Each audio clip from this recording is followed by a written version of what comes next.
Hello and welcome into the Piles of Paragraphs creative space.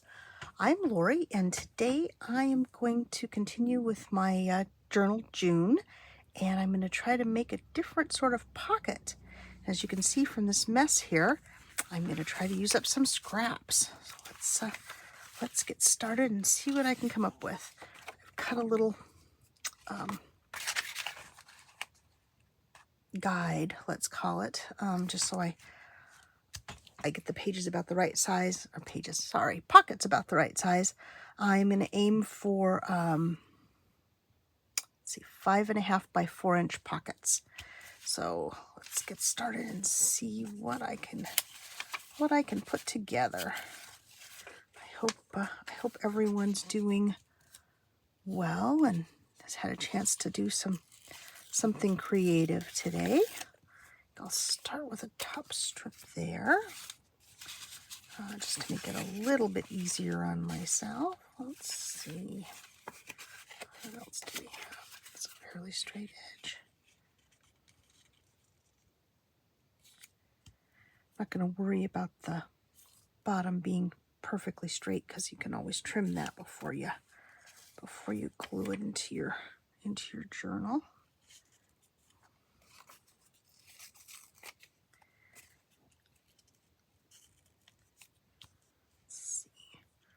I think it is important to remember that when you slide things into the pocket, if you have edges down here that are not flat, that it'll catch. Ooh, that was a very difficult way to say what I was trying to say. Let's see. Okay. Let's see, what else do we have in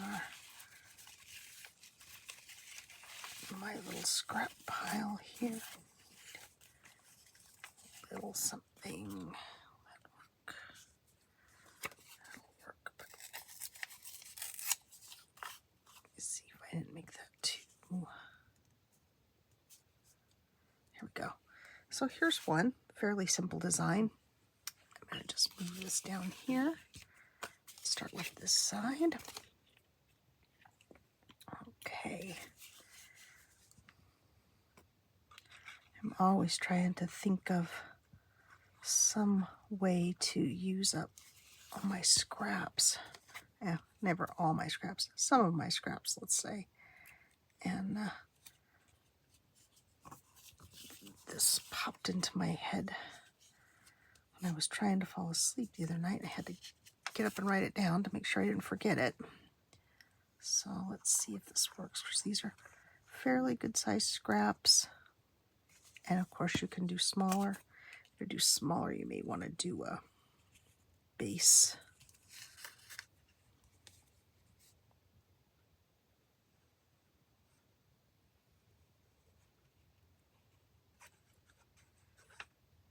Just to help keep things stable.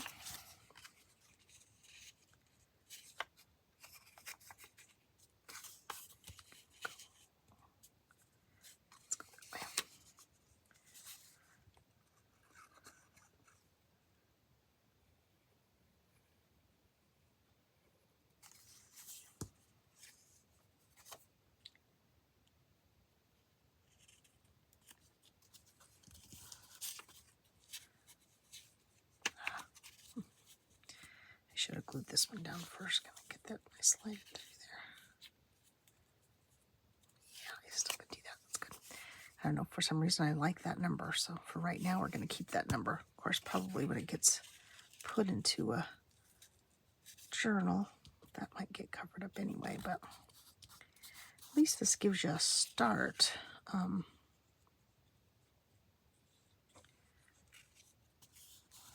In your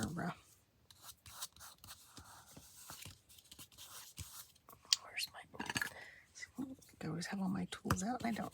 Let's kind of burnish this down. I get glue under there. There you go. Well, here's one.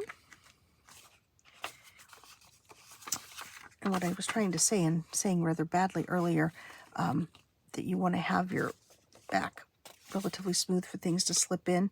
You don't necessarily want to have you don't necessarily want to do it this way because things could catch. So if you slide it this way, it should work a little bit better for your pockets.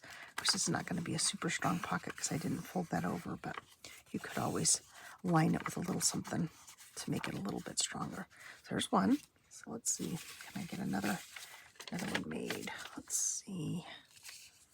How about, start off with the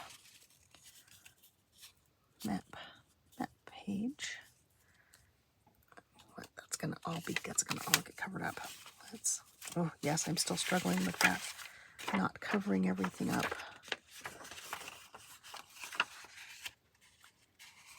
Let's maybe use this. Oh, this is a nice strong piece of ledger paper. Let's do that.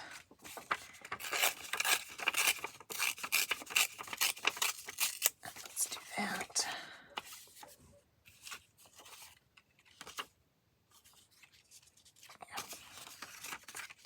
Put this up here.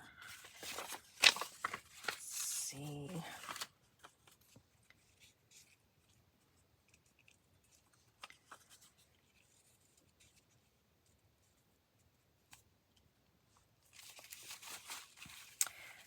And of course, if you don't necessarily like the torn edges, you can absolutely do this with things that are smooth.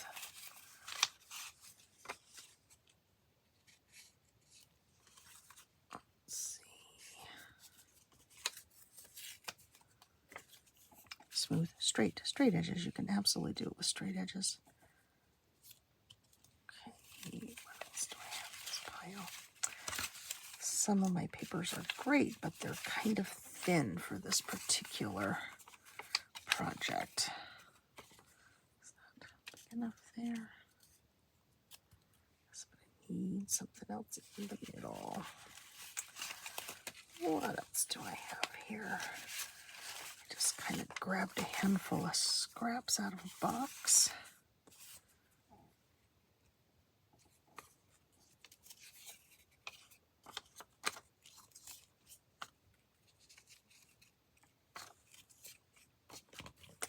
Changing my mind. Yeah,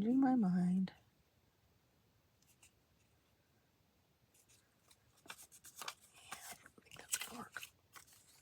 This one's heavier, so let's put that one here.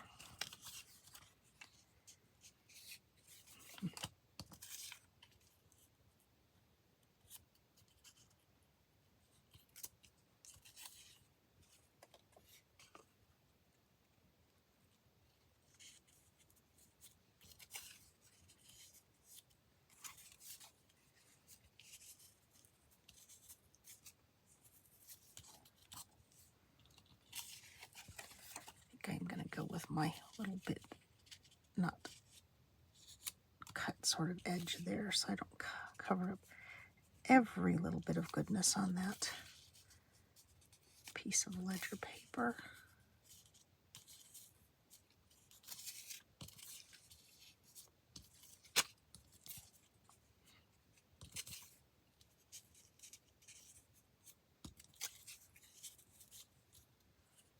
There we go. All right, I'm going to go with that. Okay.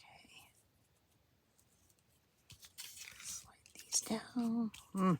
Sorry, I'm not too chatty. This is requiring a great deal of my brain power this morning. Oops.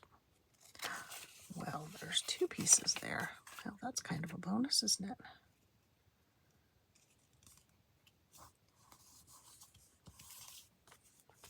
Okay.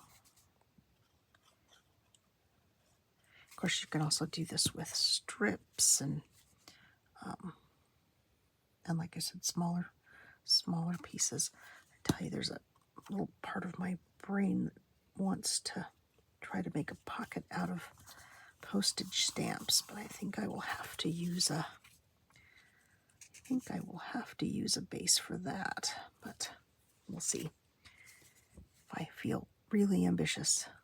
We'll try to get that, try to make that happen.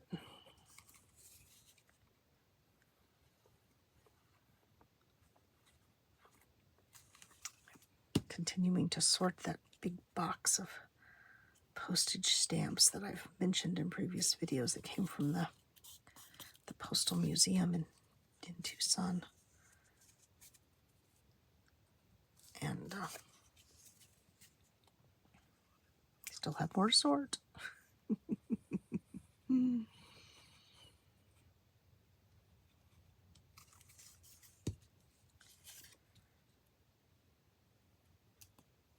But that's fun sorting. Okay, so there's a second one. So I think you kind of got the idea, even though I've done them pretty much the same way. Let's see, I also did one earlier. Oh, where did I bury it? I was using, oh, I did bury it. Oh no. I have a fun one that I did out of, oh, here it is. Out of pieces of scrapbook paper. I was cleaning out my room here, or sorting my room here, and stumbled across 2 boxes of papers from when I used to make a lot of greeting cards. And so not my normal, or what's become my normal color palettes, but here's purple. My friend Marianne's watching. Hi Marianne, look, I made something purple. We're talking about how we don't always use our favorite colors when we create our collages. And she was mentioning that she didn't necessarily see a lot of blue in her collages, and I said, oh, I don't think you'd find much purple in mine. So here's a collaged card that's all purple. Yeah, shades of purples. Okay, so I think that gives you the idea. Scrappy pockets, the one thing to remember is that you want your edges to be this way, going with you inserting something into the pocket. Boy, I'm really struggling with that concept. Anyway, you don't necessarily want to do it this way because it might catch on that edge. So there you go. That's my idea for today, Scrappy Pockets. And I thank you for joining me. I hope you'll join me again in the future. And for now, I'll say bye-bye.